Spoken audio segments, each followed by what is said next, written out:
मिलेगा।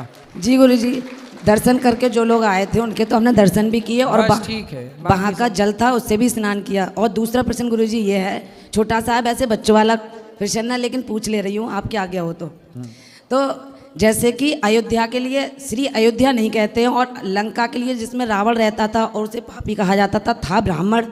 हम भी ब्राह्मण हैं, हम आलोचना नहीं कर रहे हैं, ना हम बुरा कह रहे हैं, बस इतना कह रहे हैं जब वो बुरा था तो वहाँ के लिए श्रीलंका कहते हैं, और जो अयोध्या में श्री राम भगवान रहते थे तो वहाँ के लिए श्री अयोध्या क्यों नहीं कहते हैं?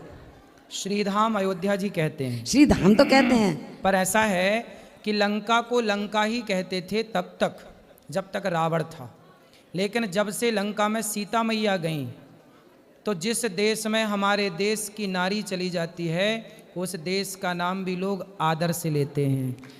सीता मैया का नाम है श्री जी, श्री जी है तो श्री उनका नाम है। तो जिस देश में हमारी देश की माँ चली गई ना उस देश को भी लंका से श्रीलंका के नाम से पुकारा गया, क्योंकि हमारी माँ चली गई वहाँ। जी गुरु जी, तो उस देश की भी इज्जत बढ़ गई, उस देश का भी नाम सम्मान के साथ लिया जाने लग गया। ये सीता माँ की महिमा है।